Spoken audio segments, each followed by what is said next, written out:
நடிகர் நிழல்கள் ரவி வாழ்க்கை பயணம். ரவிச்சந்திரன் ஷியாமண்ணா என்ற இயற்பெயர் கொண்ட நிழல்கள் ரவி அவர்கள் 1953 ஏப்ரல் 16 அன்று கோயம்புத்தூரில் பிறந்திருக்கிறார். இவரை காகா ரவி என்றும் அழைத்து வருகின்றனர். இவருடைய தந்தையின் பெயர் ஷியாமண்ணா, இவருடைய தாயாரின் பெயர் டி ராஜம்மாள்.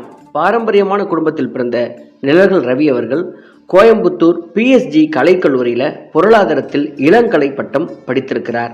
1980ஆம் ஆண்டு வந்த நிழல்கள் என்ற படத்தின் மூலம் சினிமாவில் அறிமுகமான நடிகர் ரவி இந்த படத்தின் கோபி என்ற கதாபாத்திரத்தில் நடித்தார். இந்த படத்திற்கு கிடைத்த வரவேற்பை தொடர்ந்து அவருக்கு நிழல்கள் ரவி என்று அடையாளம் உருவாக தொடங்கியது. இந்த படத்தை தொடர்ந்து ஏராளமான படங்களில் இவர் நடிக்க ஆரம்பித்தார். தமிழ், மலையாளம் மற்றும் தெலுங்கு ஆகிய மொழிகளில் கிட்டத்தட்ட 550க்கும் மேற்பட்ட படங்களில் இதுவரை இவர் நடித்திருக்கிறார்.